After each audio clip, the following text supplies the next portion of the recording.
So guys, share ko lang to sa inyo. Kung baka sakali ikaw ay nagbibenta ng load sa tindahan mo or sa bahay mo at may Shopee account ka, mas maganda dito sa Shopee kung gamitin mo yung load, bill and travel dito. So kung magbibenta ka ng load dito, i-click mo yung load at bill.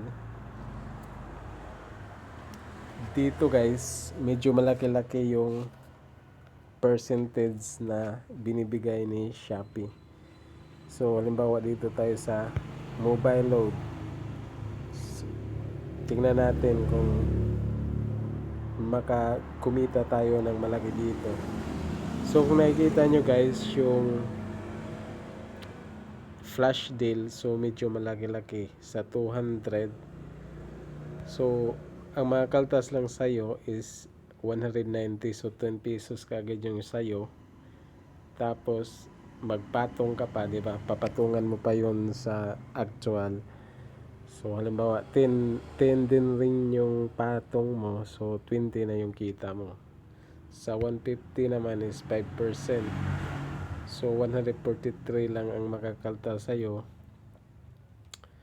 At yung 7 pesos save na yon, at syempre papatong ka pa dito, magkano yung patong mo.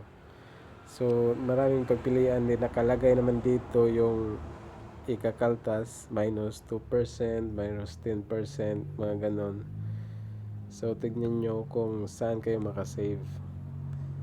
So ayan, di ba may mga nabawa dito sa, tingnan natin ano pang mayroon dito. Dito naman sa data,